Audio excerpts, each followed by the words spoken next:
بسم الله الرحمن الرحيم. أعوذ بالله من الشيطان الرجيم. الله الذي خلق السماوات والأرض وأنزل من السماء ماء فأخرج به من الثمرات رزقا لكم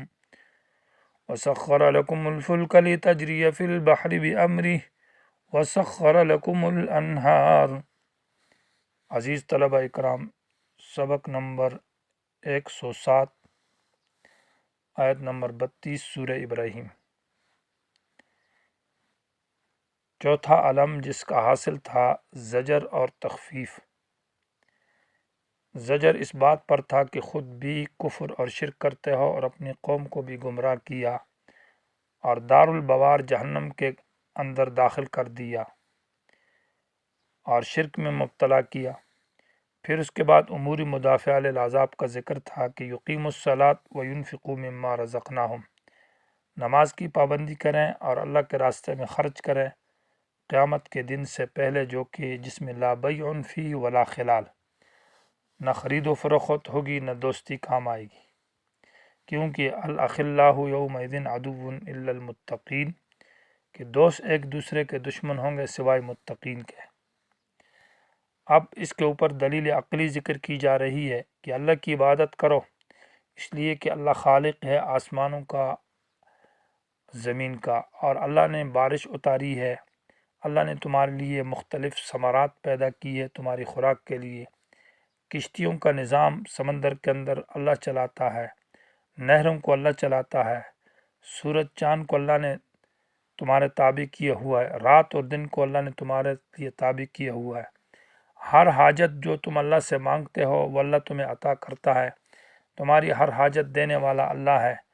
اور اللہ تعالیٰ کی نعمتیں تو بے شمار ہیں۔ وَإِن تَعُدُّوا نِعْمَتَ اللَّهِ لَا تُحْصُوهَا، اگر تم اللہ کی نعمتوں کو شمار کرنا چاہو تو شمار نہیں کر سکتے۔ تو اے انسان کیوں اس منعم ذات سے دور بھاگتا ہے؟ اللہ تعالیٰ کی تمام نعمتوں کے اندر ڈوبا ہوا ہے، کھاتا اللہ کا ہے، پیتا اللہ کا ہے،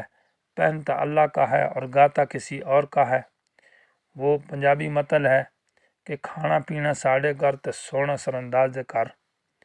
تو ایسا نہیں ہے کہ کھانا پینا ہمارا رہتا ہماری زمین میں ہے اور گاتا کسی اور کا ہے، غیروں کے در پر جاتا ہے۔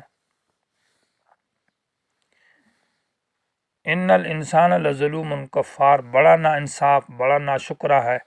کہ اللہ تعالیٰ کی نعمتیں کھا کر کسی اور کا گاتا ہے، اللہ تعالیٰ کا کھا کر اللہ کی ناشکری اور ناقدری کرتا ہے۔ اللہ تعالیٰ تو رحیم اور غفور ذات ہے۔ تو اس کا تذکرہ ہے کہ شرک اور کفر کو چھوڑ دو، اللہ تعالیٰ کی انعامات کا شکریہ ادا کرو، اور شکر نعمت وہ یہ ہے کہ اللہ کی توحید پر آ جاؤ، اسلام پر آ جاؤ، کفر اور نافرمانی کی حالت کو چھوڑ دو۔ دیکھو بہت بڑے انسان کا تذکرہ کیا کہ دنیا کا عظیم انسان جو عظیم شاکر اور قادر صبار انسان ابراہیم علیہ السلام نے اللہ کی نعمتوں کا شکریہ ادا کیا۔ تو تم بھی اس کے نقش قدم پر جاؤ، اور جس نے اپنے آپ کو بت پرستی سے اور شرک سے دور رکھا اور اپنی اولاد کو توحید کی دعوت دی اور توحید پر ان کو مضبوط کیا اور ان کے لیے ایک مرکز بنایا بیت اللہ جو مرکز توحید تھا، اور اپنی اولاد کو توحید کی وصیت کی اور ان کے لیے دعا مانگی، رب اجعلنی مقیم الصلاۃ ومن ذریتی ربنا وتقبل دعا ربنا اغفر لی ولوالدی وللمؤمنین یوم یقوم الحساب۔ تو تم بھی اپنے لیے اور اپنی اولاد کے لیے توحید پر ڈٹ جاؤ، توحید کی دعا مانگو، ایمان و اسلام کی دعا مانگو، اس پر قائم اور دائم رہ جاؤ۔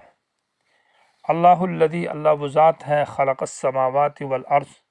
جس نے پیدا کیا آسمانوں کو اور زمین کو، وانزل من السماء، اور اللہ نے برسایا بادلوں سے ماء پانی، فاخرج بھی من الثمرات، پس اللہ نے نکالا اس پانی کے ذریعے من الثمرات مختلف قسم کی آمدنی اور خوراکیں، رزقا لکم، تمہارے کھانے کے لیے، وسخر لکم الفلک، اور اللہ نے کام میں لگایا تمہارے فائدے کے لیے کشتی کو، لتجری فی البحر، تاکہ یہ کشتی سمندر میں چلے، بامرہ، اللہ کے حکم اور ارادے سے،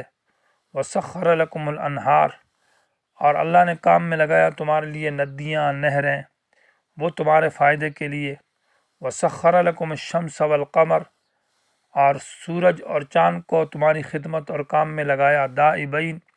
جو ایک طریقے کے اوپر، ایک دستور کے اوپر رواں دواں ہے، معنی جو اپنی جاریین دائمن، جو ہمیشہ ایک انداز پر چل رہے ہیں، کوئی نافرمانی نہیں کرتے، نہ سورج اپنی ڈپٹی چھوڑتا ہے، نہ چاند اپنی ڈپٹی میں کمی کوتاہی کرتا ہے۔ وَسَخَّرَ لَكُمُ اللَّيْلَ وَالنَّهَارَ، اللہ نے رات کو تمہارے کام میں لگایا کہ تم اس میں آرام حاصل کرتے ہو، اور دن کو بھی تمہارے کام میں کہ تم اس سے کمائی حاصل کرتے ہو، اپنی محنت مزدوری۔ وَآتَاكُمْ، یہ تو بڑی بڑی نعمتوں کا ذکر تھا، بلکہ تمام نعمتوں کا خلاصہ یہ ہے کہ وَآتَاكُمْ، اللہ نے دیا تم کو اور دیتا رہتا ہے، من کل ما سألتموہ، ہر وہ نعمت جو تم مانگتے ہو اللہ سے، جو بھی تم مانگتے ہو، لباس مانگتے ہو، کھانا مانگتے ہو، پہننا مانگتے ہو، اپنی حاجتیں مانگتے ہو، بیماریوں میں اللہ کو پکارتے ہو، اللہ تعالیٰ تمہیں ہر حاجت دیتا ہے۔ یہاں پر سوال یہ پیدا ہوتا ہے کہ وَآتَاكُم مِّن كُلِّ مَا سَأَلْتُمُوهُ، کہ جو بھی انسان مانگتا ہے تو اللہ اس کو دیتا ہے۔ حالانکہ ایسا تو نہیں ہے کہ بہت ساری چیزیں انسان مانگتا ہے لیکن اللہ اس کو نہیں دیتا۔ تو اس کا جواب یہ ہے کہ ما سألتموہ سے مراد جو ما تم احتیاج مراد ہے، یعنی جس چیز کی طرف تم محتاج ہو، جو تمہیں ضرورت ہے، وہ اللہ تمہیں دیتا ہے۔ اور یہ ظاہر بات ہے کہ انسان کے لیے ضرورت کے مطابق کھانا پینا، لباس، رہائش اللہ اس کو دیتا ہے، ایسا نہیں کہ کوئی انسان بھوک سے یا پیاس سے مرا ہو۔ دوسرا معنی یہ ہے کہ وَآتَاكُم مِّن كُلِّ مَا سَأَلْتُمُوهُ، معنی آتاکم کے اندر ہے کہ جو اللہ تمہیں جو دیتا ہے تو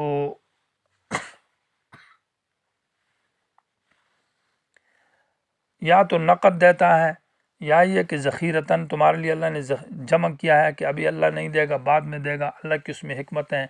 یا دنیا میں یا آخرت میں، تو نقداً یا ذخیرتاً۔ یا آتاکم معنی یہ کہ اللہ طاقت رکھتا ہے کہ تمہیں دے سکتا ہے، کچھ فی الفور دے دیتا ہے، کچھ نہیں دیتا، اللہ کی یہ طاقت ہے۔ وَإِن تَعُدُّوا، خلاصہ یہ ہے کہ اگر تم شمار کرو نعمت اللہ، اللہ کے احسانات، اللہ کی نعمتوں کو، لا تحصوها، تم اس کو شمار میں گھیر نہیں سکتے، معنی احاطہ نہیں کر سکتے، یعنی شمار آخر تک نہیں پہنچا سکتے۔ اللہ تعالیٰ کی اتنی بے شمار نعمتیں ہیں، صرف انسان اپنے جسم کے اندر دیکھے، سانس لینے میں انسان اپنے اندر غور کرے تو بے شمار نعمتیں انسان کے اندر موجود ہیں۔